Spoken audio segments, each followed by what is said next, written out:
Just to Still not seeing it.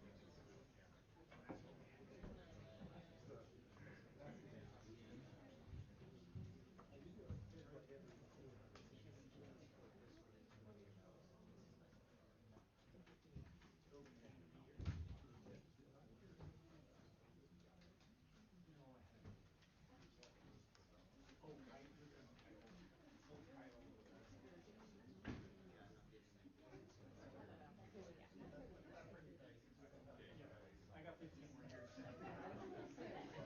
That's why it didn't make any sense. I appreciate it. Try this one. If I haven't plugged this thing in, there's your question about welds. I mean, if you want to go ahead. Did you? So you're still into this, right? This one is going to that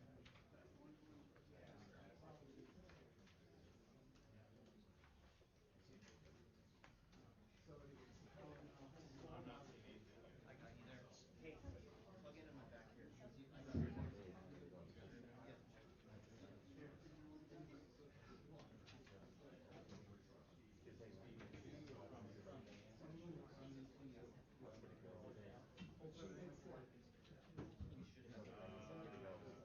There we go. Got it. Thank you.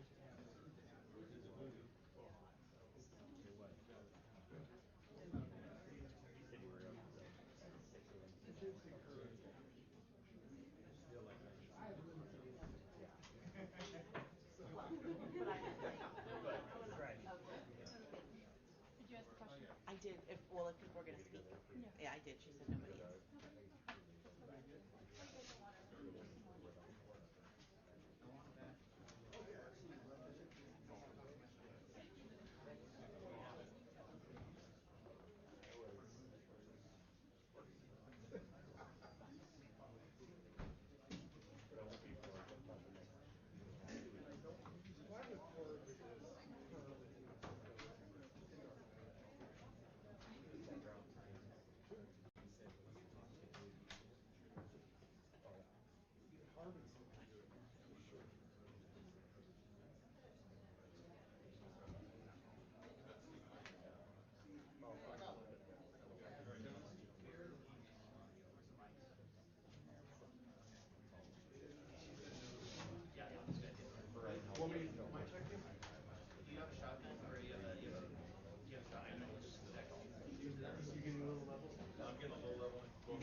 sentencing of Raul Benitez-Santana. It's 24-1-00426-31.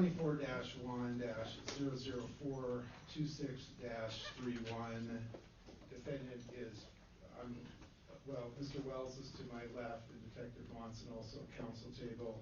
Defendant is present in custody, represented by both of his trial attorneys, Emily Hancock and Tiffany Mecca. Is the court ready to proceed? I am. So, as the court knows, following jury trial on June 4th of this year, the jury did find the defendant guilty as charged of count 1 and 2. Count 1 is vehicular homicide, both under the influence and by reckless manner.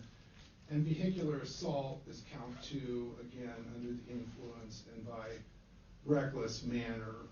The defendant has criminal history, however, it is all of a misdemeanor or gross misdemeanor nature. Looks like, from my experience, looks like that count 5 on the Appendix A may have been reduced from a felony at some point. So he does not have any, his offender score is a 0 pursuant to the Sentencing Reform Act as set by the legislature. Each of these two offenses scores 2 points against the other. So his offender score is 2 for each offense. This leaves him with a standard sentence range as set by the legislature of 95 to 125 months on count 1, and 12 months and a day to 14 months on count 2. There is a mandatory period of 18 months of community custody that follows both of these offenses that would typically run concurrently, as would the confinement ranges that I just read into the record. I believe the court did receive state sentencing memorandum and probably defense as well. Yes, just for the record, I'll indicate that I did receive the state sentencing memorandum together with the 2 victim impact statements that were attached there too. I also received the defense sentencing memorandum together with, I did not count them, but multiple statements on behalf of the defendant, and I read all of those. Thank you, and I will just note that I believe both Cameron Gadd and Jillian Gadd that wrote the victim impact statements do wish to address the court at the conclusion of my remarks. As the court knows, state is recommending that the high end of the range be imposed, in this case 125 months. Defense characterizes the defendant's criminal history as limited. I call it persistent.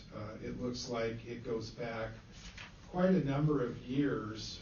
These are low-level offenses, but they go back to 2009. I think it's particularly concerning that he was actually on a deferred sentence at the time that he committed these extremely serious and violent crimes with tragic results. He's 34 years old, so he's far too old to be doing this kind of thing. Obviously, he had mixed alcohol and marijuana together and made the decision to drive, as the court well knows. I would just say, from my perspective, with his criminal history, that and just there's a certain degree of just carelessness toward the community that was exhibited in his driving. This speeding that you heard testimony about was, I just call it gratuitous. There was absolutely, there wasn't even really a point to it. The road was wide open. There's no evidence he needed to get anywhere at 3 in the morning. So this just suggests that he was just casually endangering the public, and that really bothers me. In addition, of course, to the terrible results that occurred in this case. So I think these factors support the high end of this range in this case. As far as the 18 months of community custody, the conditions are pretty standard in terms of, I'm asking the court to impose chemical dependency evaluation and comply with the treatment recommendations, and that he should totally abstain from the use of possession or use of alcohol or marijuana. I would also ask for a condition that he not drive a motor vehicle under any circumstances during those 18 months, regardless of what department licensing may or may not say. It's just not appropriate in light of the facts of this case. As far as legal financial obligations, I will withdraw my request for the $500 for the victim penalty assessment and the $200 filing fee in light of what I believe the restitution request is going to be somewhere in the neighborhood of $60,000. This is, I know the Department of Corrections, or I'm sorry, Department of Transportation had a request in for over $10,000. This is for damage to the posts and roadway. And also, of course, the State Patrol put in a request for the destroyed patrol vehicle, which was, I think, somewhere in the neighborhood of $48,000. So I am going to ask that we schedule a restitution hearing. If the defendant doesn't wish to be there, of course, he can waive his presence for that. But in light of what's going to be requested by restitution, I'm going to waive my other financial requests in this case. I think that completes the state's recommendation. If the court's ready, we can hear from probably Cameron Gadd first. All right, thank you.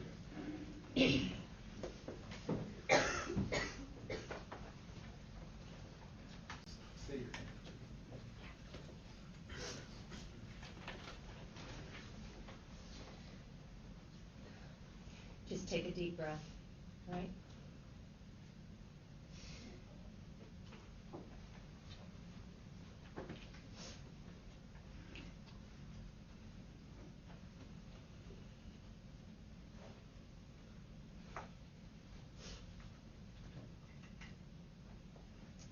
My name is Cameron Gadd.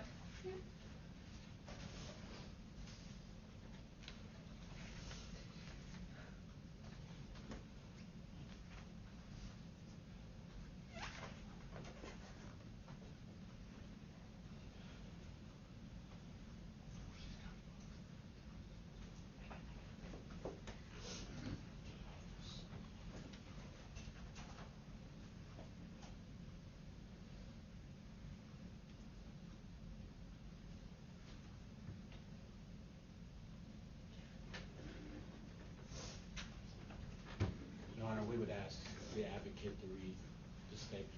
That's fine.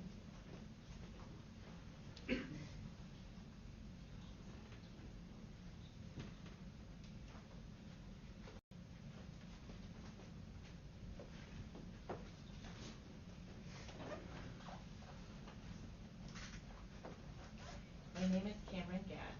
I am the surviving wife of Washington State Trooper Christopher Gadd. In the courtroom, he was referred to as State Trooper Gadd or Washington State Trooper Chris Gadd.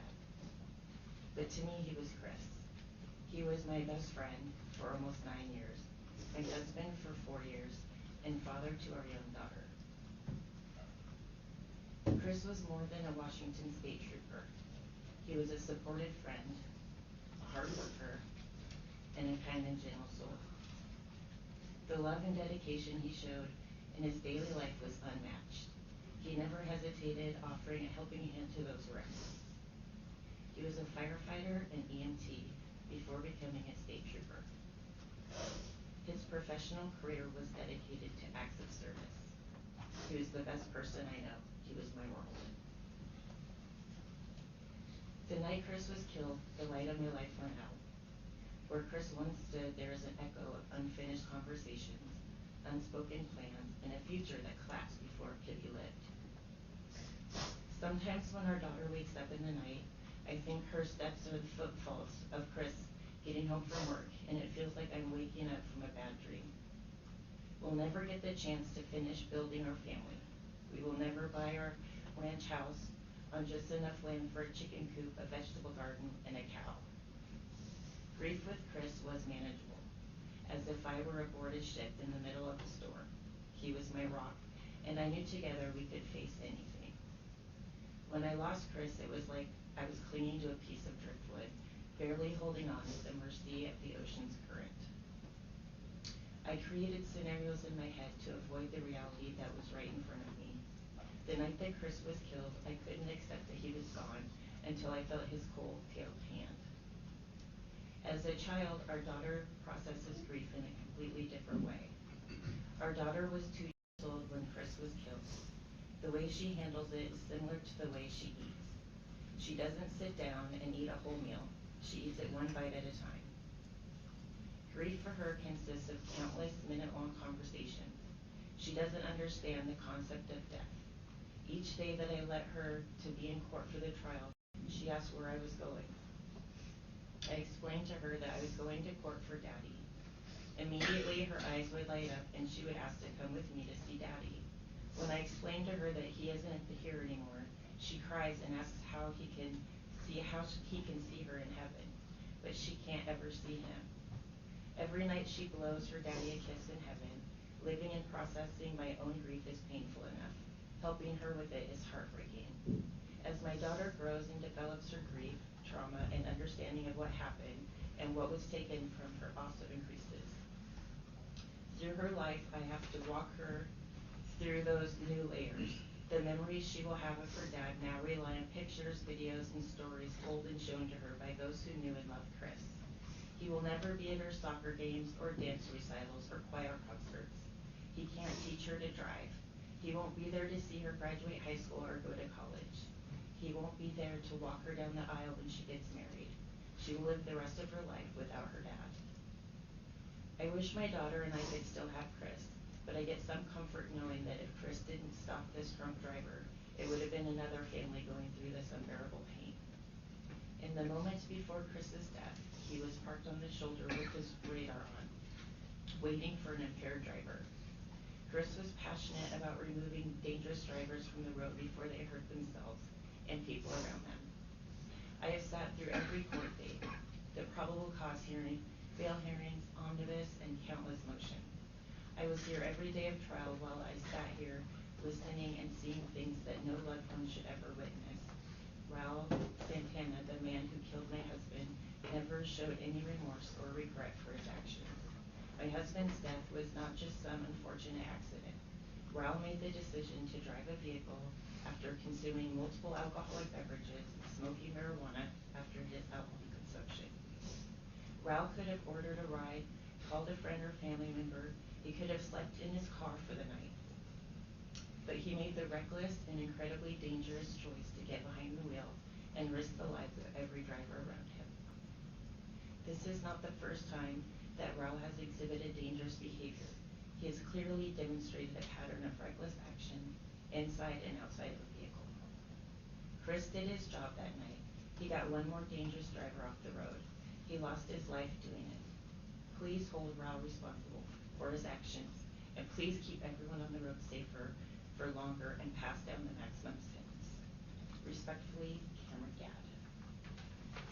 Thank you very much.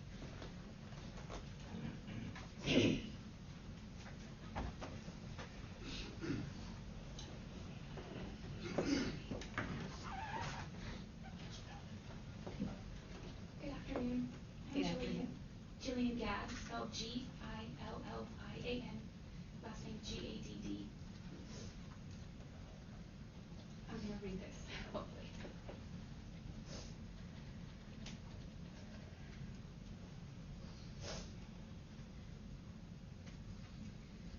Dear Honorable Judge Moore, my name is Jillian Gadd. I am Trooper Christopher Gadd's mother. I am writing our family statement as my husband and daughter still wear a uniform.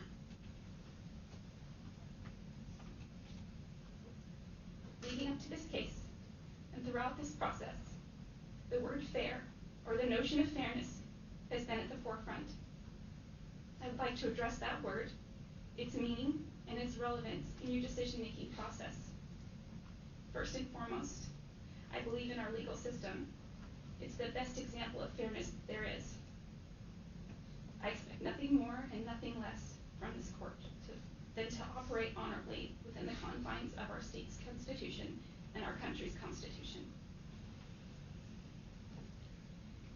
The word fair is defined by Webster as marked by impartiality and honesty, free from self-interest, prejudice, or favoritism, conforming with the established rules, consonant with merit or importance, open to legitimate pursuit, attack, or ridicule. It has been more than fair that a person who has been enjoying the freedoms of this country has had multiple charges dropped or lessened. It has been more than fair that the established rules have been altered to allow him to change his ways and better himself, or change his lifestyle. He hasn't done so. At some point, we must all face the consequences of our actions. Mr. Benitez-Santana has not acted with impartiality or honesty. He is not free from self-interest or favoritism. He's asking this court to overlook his behavior, to mitigate the severity of his actions. He's enjoying the freedoms of this state and country without conforming to the established rules. It is a flagrant disregard for all that is good and all that our civilized society is built upon. His actions and behaviors cannot be overlooked. Allowing him to remain in general society poses a threat to all people of Washington state. Mr. Benitez-Santana isn't a victim in this case, as the defense team would have the court believe. He's a victim of his own selfish, misguided behavior. When all the details and science are stripped away, he was the driver of a vehicle that caused an accident that killed our son. He has destroyed our life, his own life, and his family's lives. Can we please care enough to keep him incarcerated? The truth about this whole story is it could have been anyone on that roadside. A mother caring for her family, an elderly person stranded on a rainy night. But it wasn't. It was our son. Our granddaughter's father. Our daughter-in-law's husband. Cameron's life partner. Closest friend and confidant. He was the hedge of protection for their family, an anchor in their lives. Their provider, their hero, their biggest fan. Our granddaughter will grow up without a father. She will grow up without experiencing the full depth and breadth of how fiercely he loved her. She will only know what we tell her. It's a fraction of what she deserves. No little one should ever confront or process what she faces so bravely every day. Christopher was our daughter's only brother. She now bears the weight of being an only child, and all that comes with that. A bright, beautiful woman who won't have her brother at her wedding or any other major life event. She is robbed of all the brotherly advice he would have given her. Siblings profoundly shape who we are, and Jacqueline has been robbed of that continued influence, guidance, love, as a faithful friend and brother. Siblings shape who we become as adults, and I am profoundly grateful that Jackie had 23 years with Christopher's love and support. She deserves a lifetime with Chris pouring wisdom and love into her world. It's been cruelly taken from her. All of this was avoidable. The only defense at the beginning of this nightmare was that this wouldn't have happened if Chris wasn't there. The same could be said about Mr. Benitez-Santana. He chose to consume depressants, to get behind the wheel of a car. He chose to drive recklessly. He is the one who killed Christopher. No one else is responsible for this accident. His behavior is not excusable. Victim shaming is the absolute lowest form of defense our court system has to offer. Chris, to the best of his ability, lived his life with impartiality and honesty, mostly free from self-interest, prejudice, and favoritism. He lived by the established rules. He lived in consonant or agreement or harmony with merit and importance. When he became a trooper, he knew he was open to ridicule and attack. He wore the badge in spite of being fair game. It was an honor to him. He was introspective and always striving to be better. He was gentle and kind. He was fairness itself. He was slow to anger and quick to contemplate his own actions, always seeking to be a better person.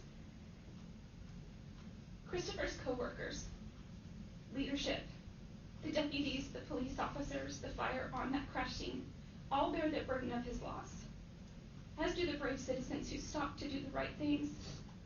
Memories that cannot be erased, the bonds of brotherhood broken in this physical world. My husband and I now live a life minus the beloved child. The next natural leader of our branch of the Gadd family, a hole ripped through our hearts that can never heal. Mr. Santana's actions killed the best son anyone could ever ask for. There are no words to accurately describe the loss that we feel. Part of our being is lost, and there's no way to recover it. Christopher doesn't get a redo or a second chance, and I thank God he lived with honor and pursued all good things. The defendant has had second chances. He's proven through behavior and accusations, this wouldn't have happened if Chris wasn't on the roadside, that he has no intention of changing his ways or taking responsibility for his choices, actions, and behaviors. It's the worst kind of human extravagance. So I ask this court, will you please exercise a fair and just sentence of the max penalty? It's the only reasonable and fair outcome from this terrible tragedy. Our granddaughter, Cameron, Jackie, David, and I, our WSP family, Chris's myriad of extended family members, all first responders and the citizens of Washington State deserve nothing less. To Mr. Benitez-Santana's parents, please accept my deepest regrets and sadness that our lives have crossed paths in such a way. I will continue to pray for you as you try to put your lives back together in the years to come.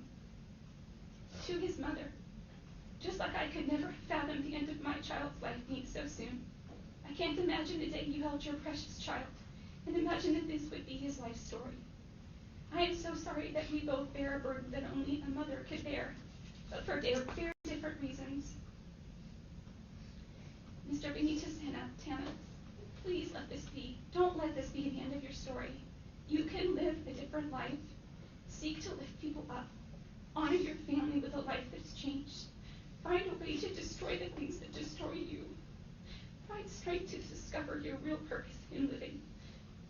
I speak to this court and all assembled with two halves of my being. One half is a mother of two troopers and a spouse to the other. That half of me cannot look past your selfish ways that led to the death of my child. The other half of me is a God-fearing woman who has a duty and is called to forgive you, as I have also been forgiven. Not to free you, but to free myself from a burden I was never meant to carry. May God help me as I carry these two halves of myself. I pray earnestly that God will have mercy on you and forgive you for what you've done. Respectfully, Jillian Gadd. Thank you, Ms. Gannon.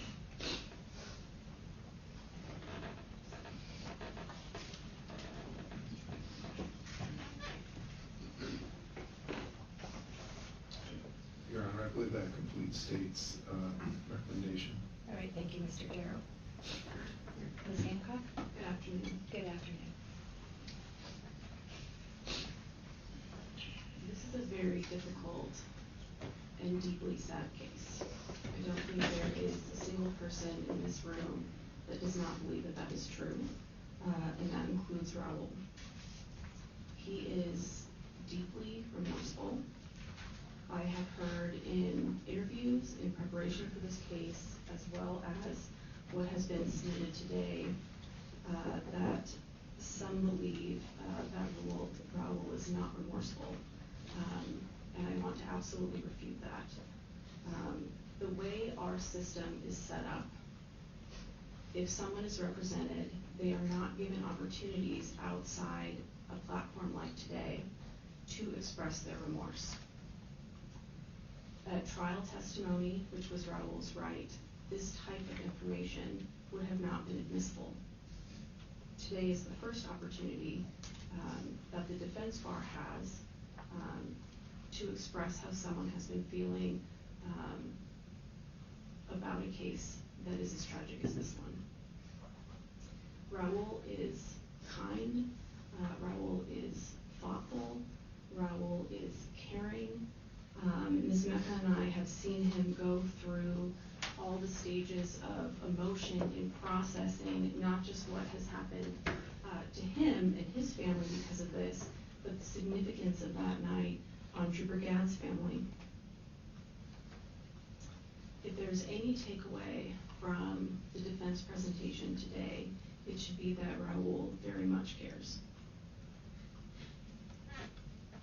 Due to how the appeal process works, it is unfortunate but necessary that Ms. Mecca and I have strongly advised Raul that he cannot speak today. Should there be another hearing where Mr.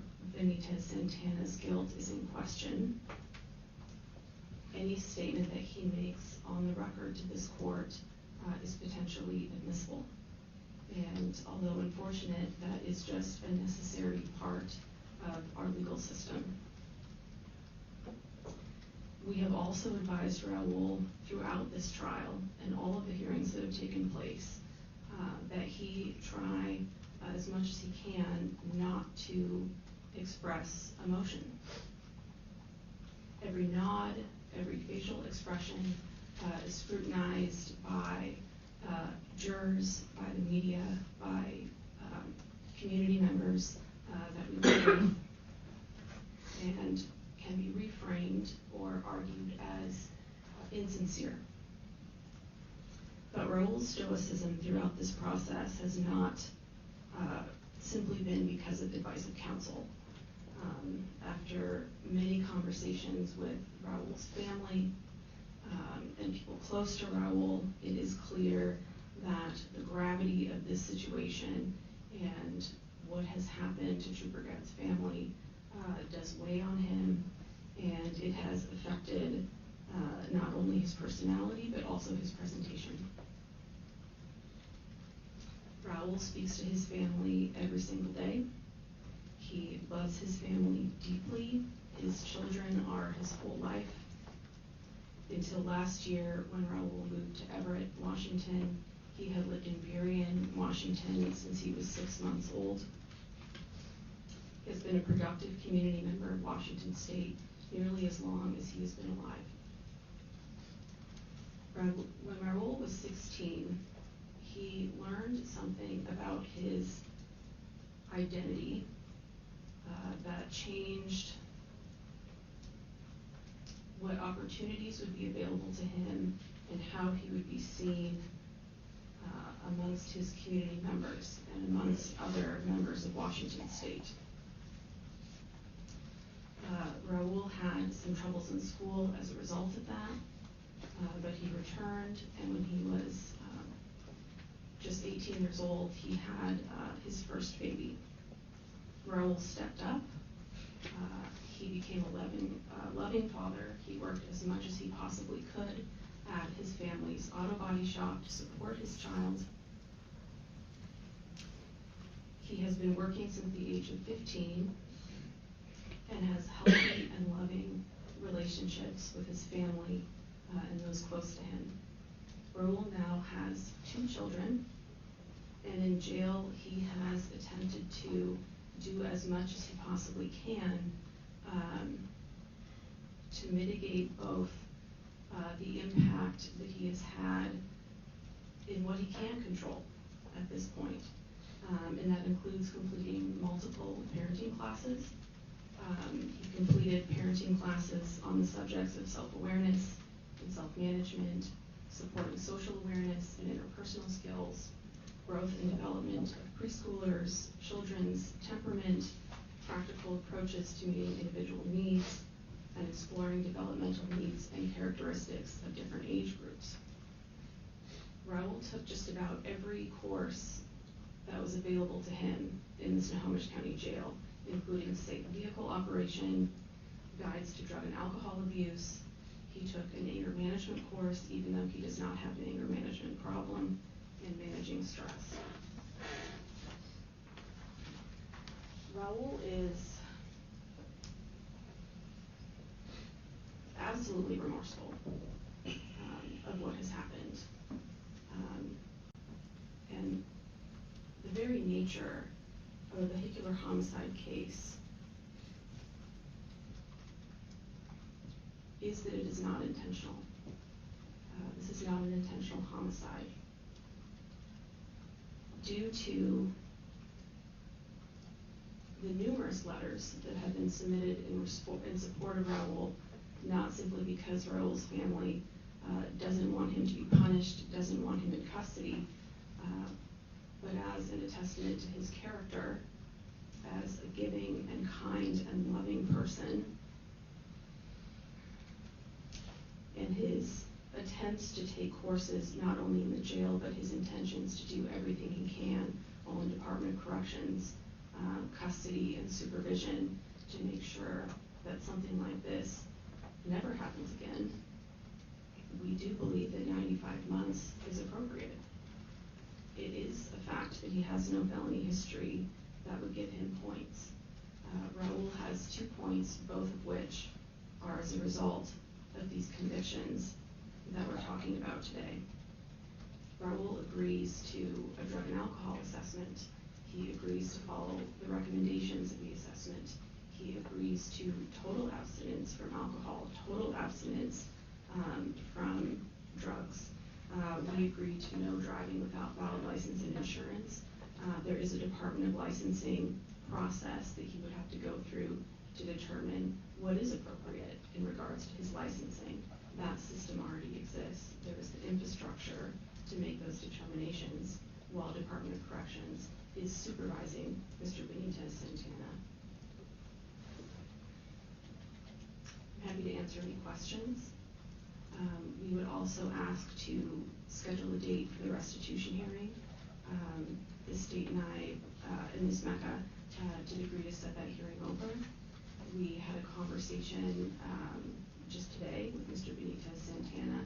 He does waive his presence for a restitution hearing.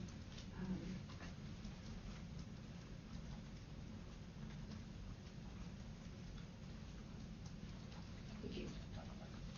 Thank you.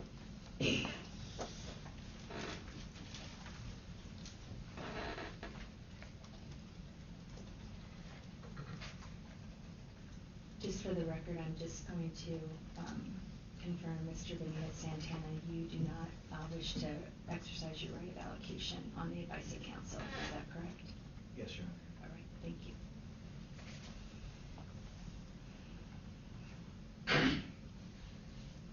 All right. Before I begin, I just want to make a statement to Mrs. Gadd, both Mrs. Gadd's, Trooper Gadd's family, and that includes his WSP family. The pain that you all feel and have felt and the loss that you have experienced is clear. It was palpable in the courtroom during the trial, and it is palpable today. If I had the power to turn back time, to change what occurred on March 6, 2024, I would do it. I believe, even though the defendant's attorney's arguments may have fallen short of communicating, he would probably do it as well. But I can't. I can't do that. And no sentence that I impose will ever be enough to fill the hole that your best friend used to fill. The best that I can offer is an ending to this trial and to the days that you will spend in a courtroom, waiting and wondering, and the anxiety that that brings. Days that I hope that you can now spend with your daughter and your granddaughter and the rest of your family,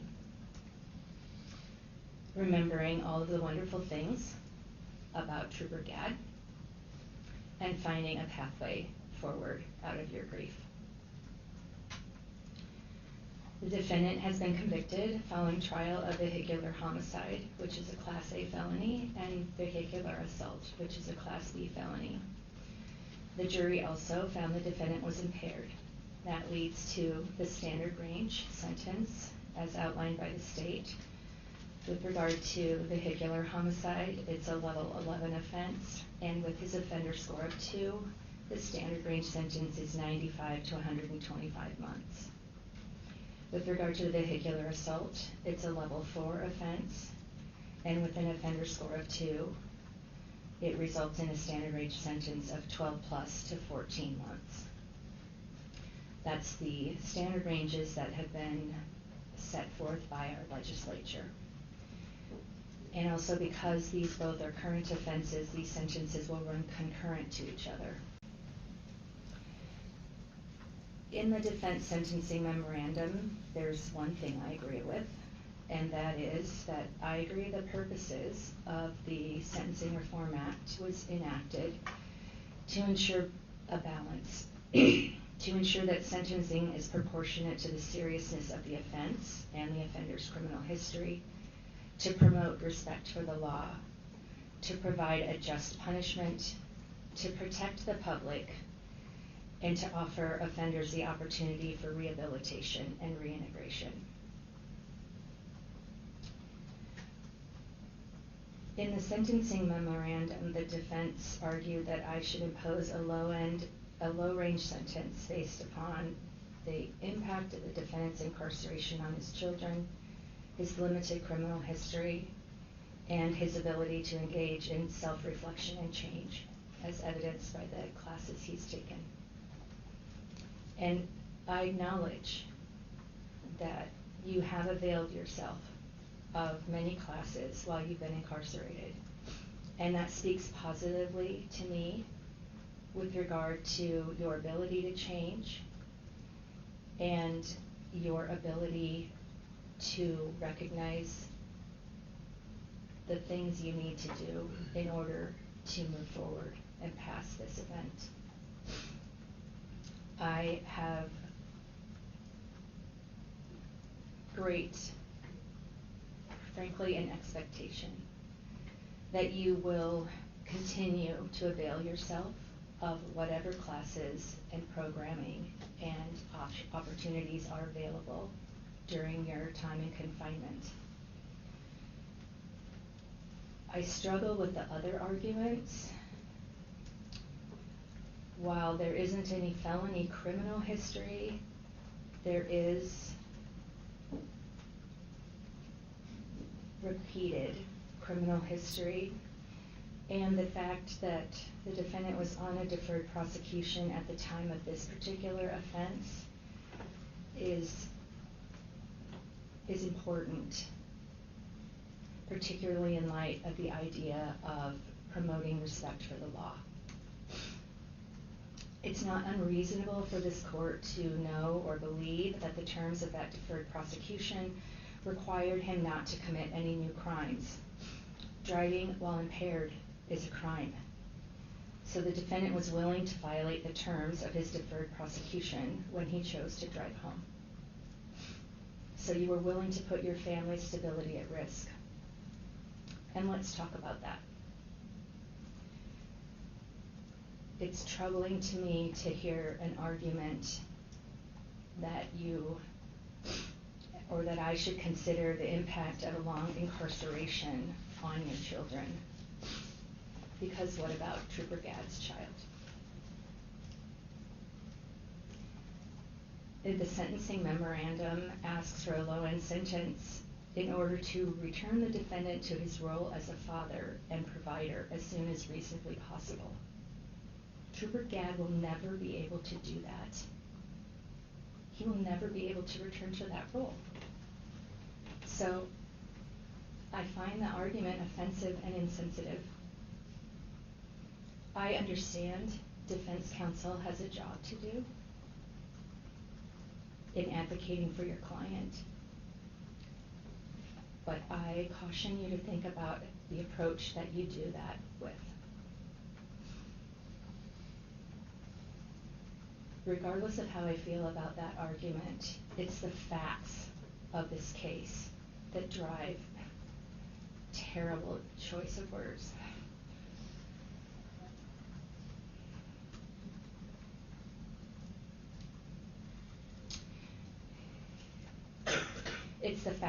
case that required the high-end sentence. Anything less does not begin to address the seriousness of this particular offense and of the facts of this case. No vehicular homicide could ever be labeled as standard. But let's face it, this is not a situation where someone was 2 miles from their home and ran into someone. You were traveling at over 100 miles an hour for a length of time. You endangered everyone on the roadway, from Mount Vernon to Everett. I've driven that a million times. I used to practice up there. I know that stretch of road. You endangered the truck driver by passing him at that speed. You endangered the people that came along after. Thank God they were able to make it through that massive debris field without getting into an accident themselves. And then Mr. Lennon wasn't that lucky, and thank God all of his passengers were uninjured. I know you didn't go on a date thinking that you were later going to kill someone. And that is the difference in the ranges in this type of an offense, because it's not, the intentionality of it is different from somebody pointing a gun at someone and pulling the trigger. But the outcome is the same. Someone dies. And the facts of this case and the criminal history, even though it's misdemeanor offenses, show that a high-end sentence is justified, because it seems like that thought of caring about the risk that you put everyone on the road just wasn't even present. And the risk you took resulted in life-changing consequences for Trooper Gadd's family. And I'm sure it resulted in life-changing consequences for your family as well. But the purposes of the Sentencing Reform Act would not be fulfilled if I imposed a low-range sentence. The public needs to know that driving like that is unacceptable, period. Young people who drive and speed need to know that it is no different from having a loaded gun. It is a responsibility. So I am imposing the sentence of 125 months for count 1, 14 plus months for count 2. Those will run concurrently to each other. I will impose the 18 months of community custody on count 1. The conditions of that community custody will be that you will complete a substance use disorder evaluation and complete any recommended treatment, that you not consume any alcohol of any kind and no drugs of any kind during that period of 18 months. I am going to impose the condition that you not drive unless validly licensed and insured. The state has withdrawn its request to have me impose any of the legal financial obligations. I'll accept that withdrawal, so there will not be any legal financial obligations. I'll reserve the issue of restitution for 180 days, and we can set a restitution hearing to address that. And I thank you for waiving your presence at signing, or that hearing. As a result of this conviction, you will no longer be able to have, use, possess, or own a firearm. You have 30 days from today's date to appeal this conviction. If you don't appeal the conviction within 30 days, you will forever lose that right. Ms. Mecca and Ms. Hancock, you can present any orders that you need for me with regard to an appeal. You have 180 days from today's date to collaterally attack this sentence. The last thing I just want to say is, I do believe that you're sorry for what that's worth. And I think it is exceptionally gracious that the family is willing to walk out of here and without hatred in their hearts. So do your time. Focus on the things to make things right to the extent you can. I believe that your one witness statement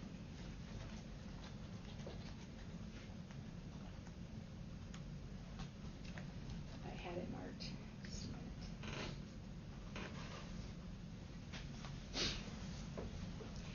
minute. From Casta Reyes. And I apologize, I don't know if that's a man or a woman. But this person writes, I firmly believe that there is a chance for Raul to find a path towards redemption and restoration. The values and lessons instilled in him by his family remain a part of who he is. Given the opportunity, I have hope that Raul can rise to that challenge, make amends in whatever ways he can, and contribute positively to society. You have that opportunity. And I sincerely hope that you won't make this your life story. Your Honor, before you step off the bench, I also want to request that normal reporting conditions be included. Those are waivable now, but I would ask the court to, as part of the community custody, require him to report and be available for contact with his community corrections officer, work only at department-approved education employment, and also obtain prior approval of the department before changing residences or for his living arrangements. Are there any objections to those conditions?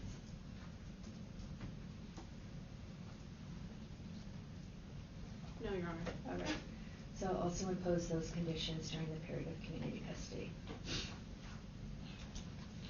Thank you very much to everybody. And I really wish you peace. Thank you. Court will be at recess. All rise.